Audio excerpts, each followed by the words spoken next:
right, we're here, Mobilize Baltimore. Today's the day. We're checking people in, getting them through the process as efficiently as possible. Those small hiccups come up every now and then, but everybody pivots. You gotta do what you gotta do and make things exciting and fun for their experience. Today we're gonna be walking through developments in East Baltimore and West Baltimore, so large scale, multi-million-dollar developments. After lunch, we're gonna be walking through houses, a house that hasn't started, a house that's halfway finished, and a house that's completely finished and listed for sale. It's gonna be exciting for them to take a look, some of them for the very first time, seeing houses with the walls open, with the mechanicals, the electrical and plumbing behind it. I'm excited to see their reactions as they walk through the day.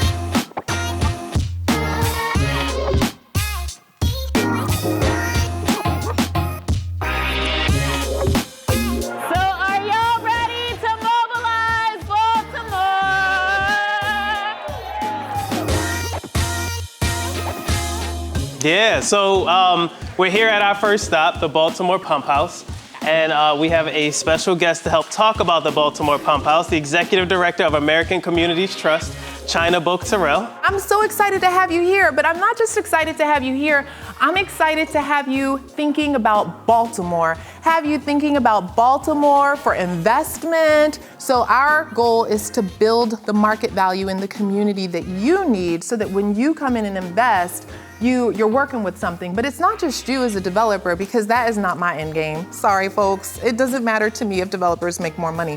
What matters to me is that the residents buy something that they are able to build wealth with.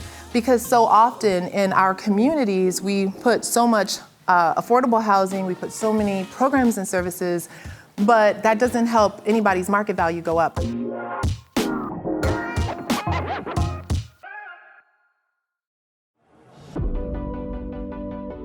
So we're leaving the Pump House now. The Baltimore Pump House is a very strong anchor in East Baltimore. There's tons of houses around it. In fact, it's in one of the neighborhoods that has the most densely populated, blighted and vacant properties in Baltimore City. So putting an anchor institution there with the types of tenants that are coming in is going to greatly transform the area.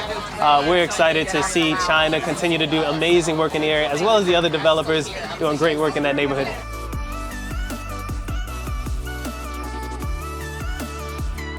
This is Charles Street, so we're now moving from East Baltimore over to West Baltimore. We're headed to our stop number 2.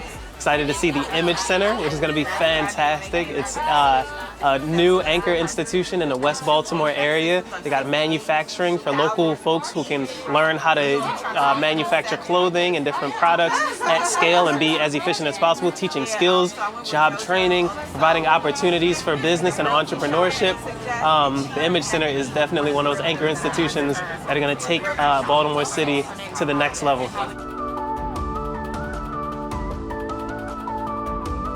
My name is Rashid Aziz. I'm the Executive Director of Citywide Youth Development, and this Image Center is actually our headquarters.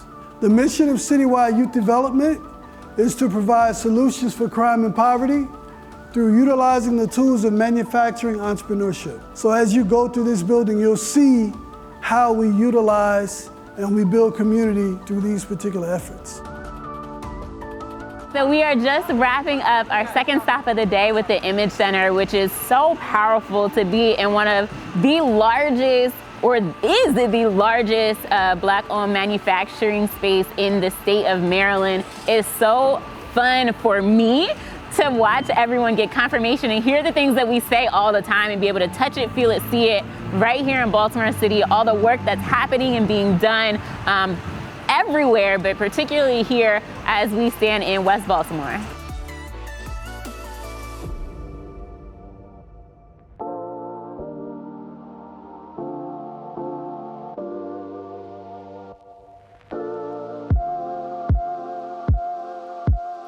So welcome, welcome, welcome. So you can see this house is completely framed. Obviously we don't have windows and doors, which is why it's cold and a little bit wet. So you're starting to kind of see the remnants of what will become a house. The process is you do demo, you do framing, you rough in your MEP, and then you do your installation. And then after your installation, then you can close up the walls. So at each step of the ones that I just named out are points of inspection. And so they don't want you to put the insulation in because then they can't see how did you do the plumbing, how did you do the framing, stuff like that. So installation is last before we put the drywall up. This trim on the outside, you see how decorative it is? You got the different curves, the different cuts, all the different features. This is how we get our tax credits. You submit an application, you take pictures before you start, submit an application, tell them what you're gonna do, provide spec sheets and all that kind of stuff. These are the material I'm gonna use, this is the paint color, these are the floors, and then they approve it. And they say, okay, great, it has enough historic fabric left. Your plan meets what we're gonna say. And then the part 3 is, did you do what you said you were gonna do? Take pictures at the end and show us that you actually did it. It's cold. I need some jumping jacks. Get the blood flowing. Woo. But I love it. I love it. I feel my skin's cold, but my soul is warm. You know what I mean? My soul is hot. The questions that have been asked at this house have been phenomenal. I love hearing people talk about the mechanical, electrical, the plumbing, figuring out what order they need to go in, questions about historic and tax credits and grants and the construction process. It's really fun to be able to watch the lights go off, the light bulbs light up, and the eyes get bigger as they walk through the houses, sometimes for the very first time, never having seen a house with the walls off before. This is why we do what we do. We like to educate, we like to inform, and make sure that folks have the tools, the resources, and guidance that they need to be able to go out and do this on their own, with support of mentorship, with help from others, of course, with a full team effort. It truly does take a village to do things like raise kids and build houses and build community. And this is our part in making the world a better place. At the end of the day, we're not just developers, we're not just investors, we are agents creating the future of life, of community. So next, we're gonna head to the final house on our tour. It's a beautifully staged, beautifully finished house with all kind of different bells and whistles. And when people are seeing where houses start, where they're in the middle, and how they finish, man, it's no better perspective than seeing the type of transformation that we're a part of every day.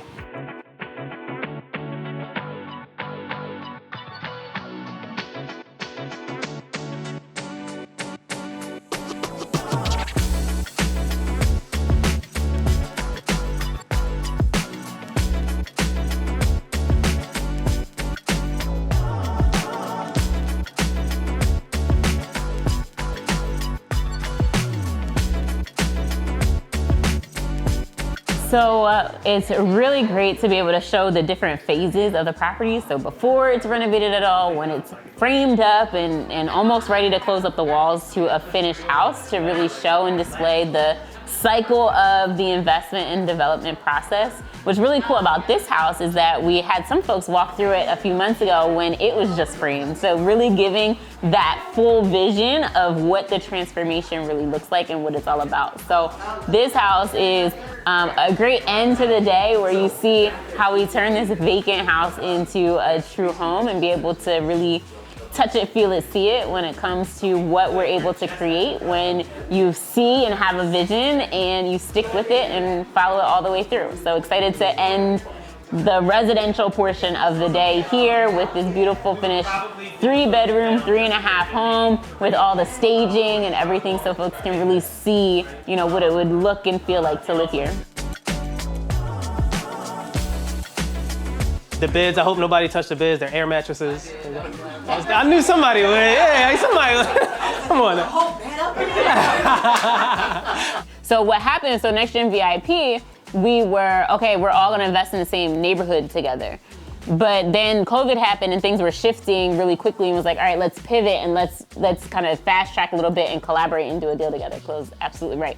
And so, for us, that was awesome because it's like, okay, cool, we have the house, we have the contractors, the whole 9 yards. Kind of the vision was to get the behind the scenes of the project and the process and what all of that looked like.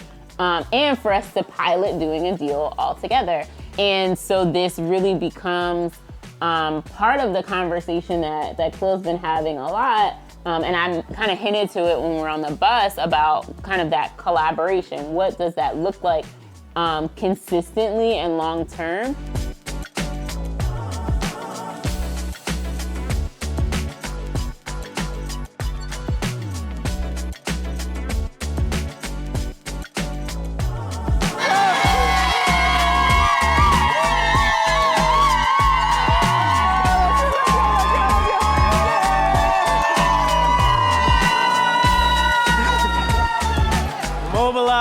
Baltimore. When I tell you it's a vibe, it is a vibe. We have so much fun. We do so much creative stuff. We go to so many houses and we learn, we think, we grow, we help the community improve, and we teach.